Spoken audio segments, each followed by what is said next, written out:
Sa nakaraang episode, inabutan na kami ng gabi. Nakarating na sa Tacloban City, nakadaan sa San Juanico Bridge, at nakadaan na rin sa MacArthur Shrine. At ngayon, sa episode na ito, babaybayin natin ang ating gabi ang kalsada ng Southern Leyte. Tinuloy pa rin namin ang biyahe patawid ng Mindanao. Bumiyahe ng mahigit 5,000 kilometro at mapuntahan ng mahigit 70 na mga probinsya. Hi, ako si Pros. At ako naman po si Nika. Iikutin namin ang bansang Pilipinas gamit ang van na ito. Matagal na kaming nag-car camping at van life. Pero ngayon, hinamon namin ang aming sarili na ikutin ang Pilipinas sa loob lamang ng 30 araw.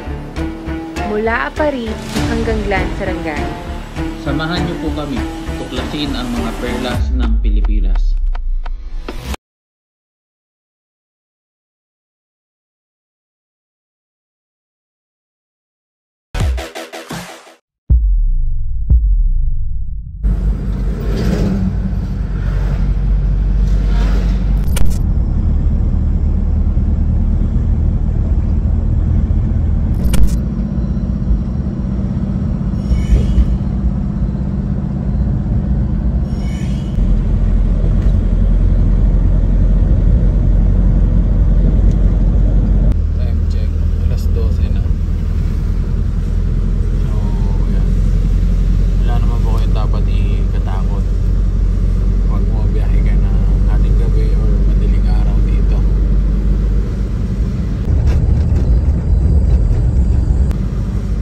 Wala po talaga kayong kasabay dahil bihira lang dumadaan.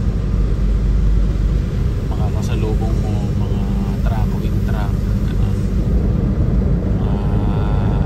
bihira yung mga private vehicle.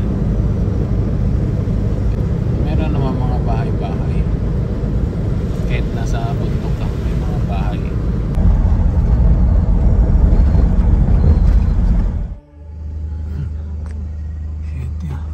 Pinapadaanan ba to? Walang tao eh.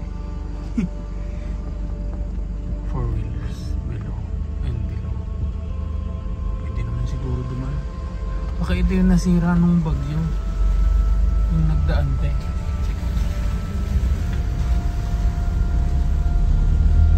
Bawal ata truck dumaan. Sa kotse ata pwede. Gulat ako, biglang may mga bakal-bakal eh. Dito parang malambot yung kabila.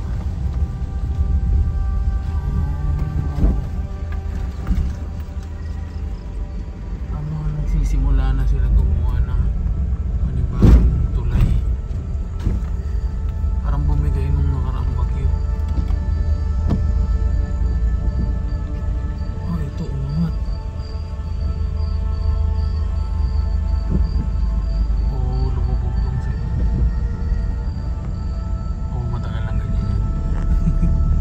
Malapit na kami sa Agas-Agas Bridge. Ako kung anong bayan to. Agas-Agas ba itong bayan na to? Itong Leyte kasi laging dinadaanan ng bagyo. Kaya halos taon-taon may nangyayaring hindi maganda dito sa Leyte. Laging ng kalamidad.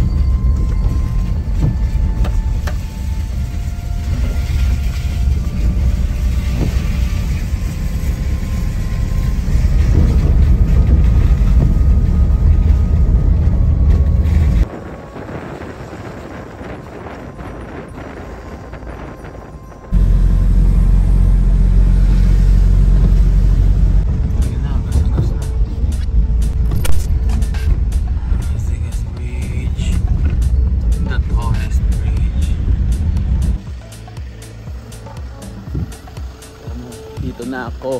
Kami pala sa Agas-Agas Bridge.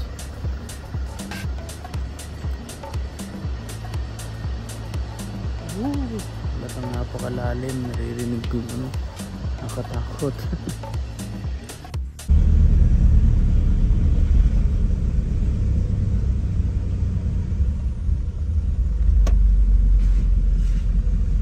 Hindi. Silaw. Buwasan natin ilaw. Ako po. Sa Butuan po. Gamit sa bahay. Mag-picture lang ako dun sa logo ng Agas-Agas. Ikaw lang mag-isa? Ay, hindi. 3 po kami. So, nilapitan tayo nung sundalo. Kasi, syempre, 10 oras ng gabi. Tapos, huminto tayo dito sa, may barracks kasi sila dito sa bridge. Kaya, syempre, unting tanong lang. Syempre, tuloy pa rin ang biyahe. Walang kailaw-ilaw po dito. Try namin patayin yung ilaw para malaman natin kung gaano kadilim. Walang makita. Walang makita yun, no? Lubak po pala ng part dito. Ranger. Uy, mahaba-haba.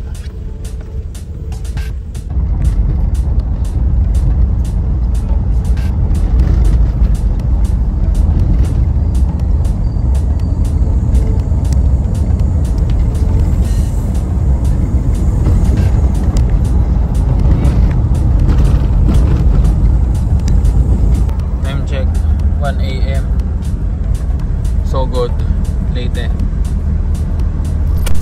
Punta kami yung bus terminal. Sugurin na natin ang Sogod.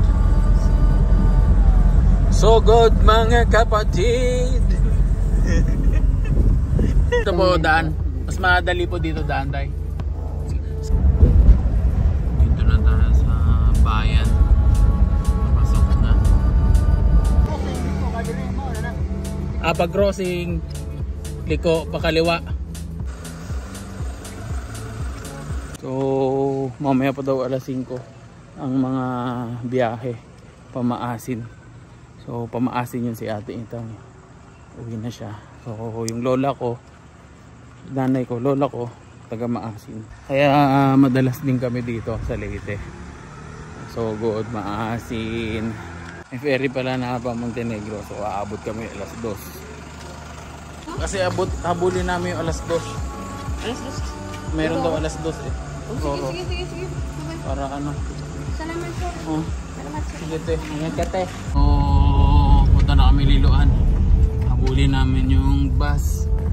Continue for 1.5 kilometers. May bus daw ng alas 2.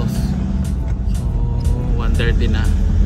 Mga 30 minutes daw. Pilitin natin makahabol. Ang alam ko merong port sa San Ricardo, kaso nasira daw. Yun, medyo maikli na lang yung babiyahin doon eh. Pag Liloan mas mahal ang doon, ang ferry.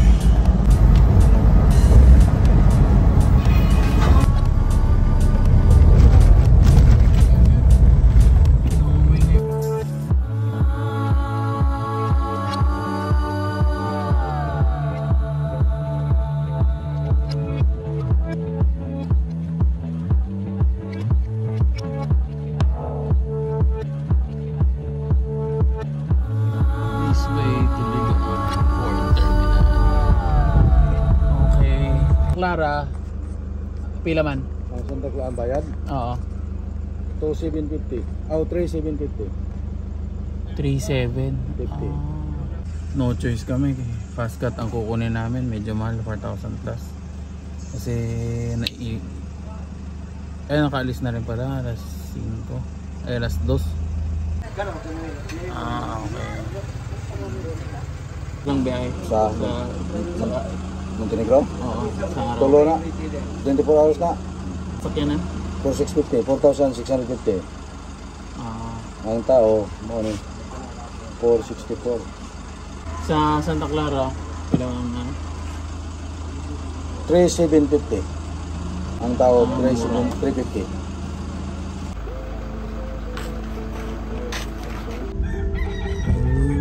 Nakakamiss tong lugar na to. Mara? Thank you.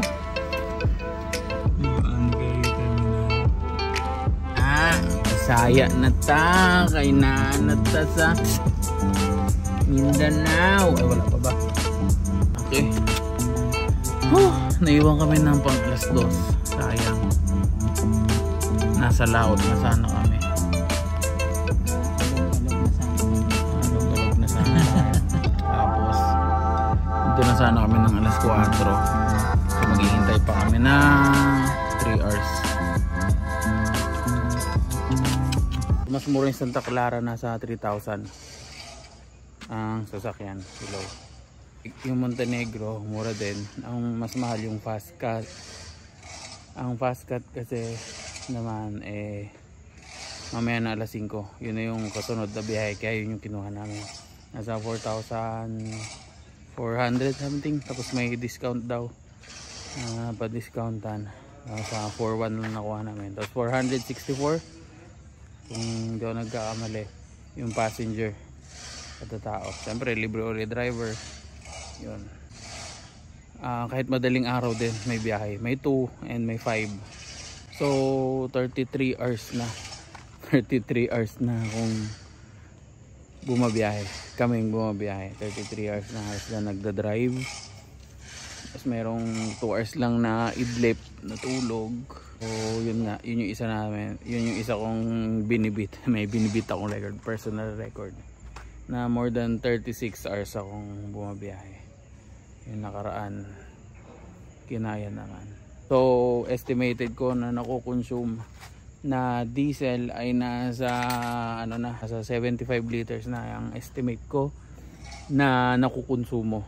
So 3.0 to. Kung ang sasakyan nyo ay SUV tapos mga 2.5 lang, baka tapos magaan, loaded ako so baka umabot lang kayo ng mga 30 o 50 liters lang. I-multiply nyo na lang kung magkano ang gasolina ngayon.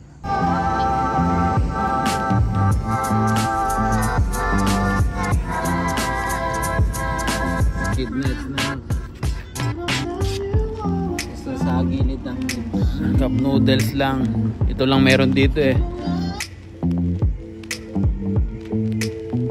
Tulog muna tayo.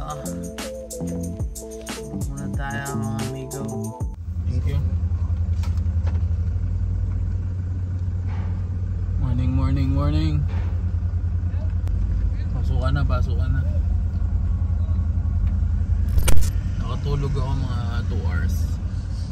Like, it's 5 a.m.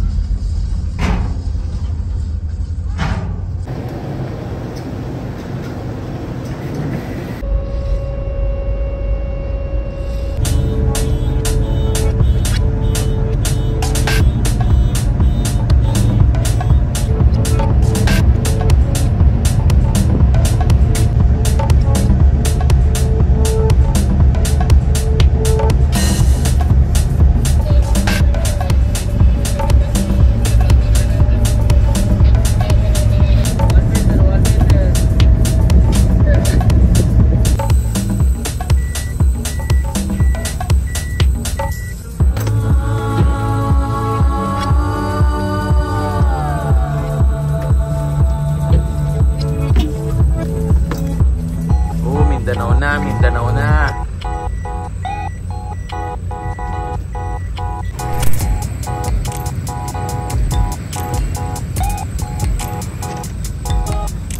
Good morning. Welcome to Mindanao, Surigao. Mga 2 hours pa papuntang Butuan City. Head northwest on Borromeo Street toward Amat Street.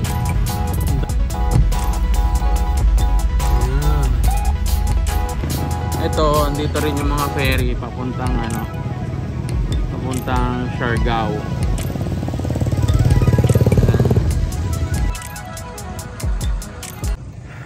Ayun ang aking matinding van. Solid. Sarap ng feeling. 1,216 kilometers yung biniyahe namin. So halos halos 1.5 day yung biyahe. Hindi na naman makapagsalita ng maayos. Hindi na tumatakbo yung utak natin. Malapit na lang dito yung Dinagat Island. Tapos yun nga, yung Siargao. Nandito yung Roro. Ewan ko lang kung baka Dinagat din tong ferry na to. Ang sarap. Pero naka 1/4 pa lang tayo sa ating Philippine Loop.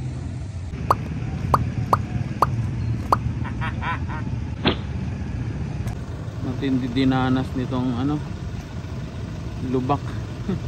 Nakipagdigma ng matindi tong So ayun, medyo may amoy na tayo. 2 araw walang ligo. Kinaganda ng nakasasakyan, medyo hindi malagkit. May aircon kasi kaya mag-survive. Dagat na ako. Ralit.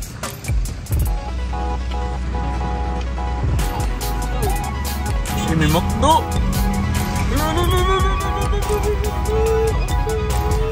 Nakakapagkape ulit. Nakapag-ilamos. Pwede ka maligo sa makdo. Kuha ka ng sisiw na mukha na tayo mga bugok na sisiw dito.